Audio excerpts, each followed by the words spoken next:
Hello and welcome to our second nature video. Today I'm at the cabin to show you a whole bunch of trees and other plants that we will usually do on our nature quiz on field day. The first tree I'm going to be talking about is the white pine. Now, all pines are noted by their soft needles, but the white pine has those needles in clusters of 5, just as the next two plants, the pitch pine and the red pine, had those same texture of needles, but they have different numbers of needles in each bundle. So a pitch pine would have 3 needles, and a red pine would have 2 needles. Our second tree that we are going to be talking about is the spruce, mainly the Norway spruce here. As you can see, this one's slightly a bit younger than the ones that we usually deal with, but still it has many of the prominent features that define it as a spruce. That being its hard needles and low branches.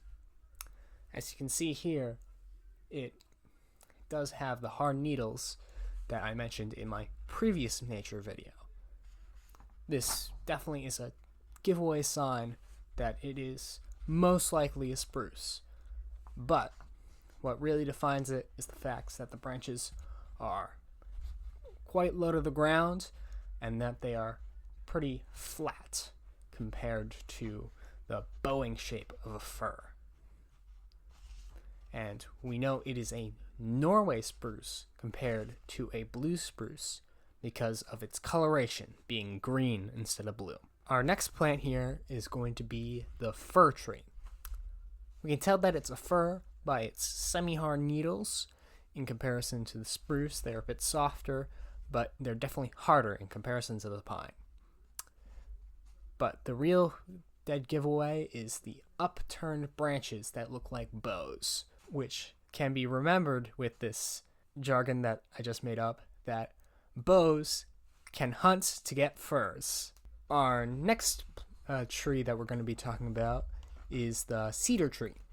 Now then, this is mainly noted by its segregated type needles that are have that segregated pattern, well, serrated I'd say more, but it's mostly defined by that and its flaky bark. Our next tree is going to be the red maple. Now then, there are many things that you can define a red maple by, but I would say the most efficient one would be its red-winged seed pods that are easy to spot at a distance. The next tree that I'm going to talk about is the sycamore tree. Now then, the sycamore tree is most notable by its bark, that being the bark, a smooth bark that has a sick-like pattern, being sick like a sycamore. Our only bush on this list today is the arrowwood viburnum. Now then, if you go around the cabin around the time that I was recording this, and probably around this week, you will probably notice that there are a lot of bushes that have white flower buds on them. That is the arrowwood viburnum that I'm showing here. And those are pretty much the most distinct thing that shows them apart from all other bushes. Our next tree is going to be the sugar maple. Now the sugar maple is really noticed by its leaf, that being this 5-ish lobed leaf in which we can tell that it is a sugar maple. The next 3 trees I'm going to go over are the oaks. Now then, I couldn't get any good footage of these since they don't yet have leaves on them, but I'm going to show some images from online. That way you can get a good idea of what leaves you're looking for when you're out doing nature competitions. So the first one I'm going to go over is the white oak. This one is probably the easiest to define of the 3 that are common around the cabin, that being that the white oak is the only one which has rounded ends.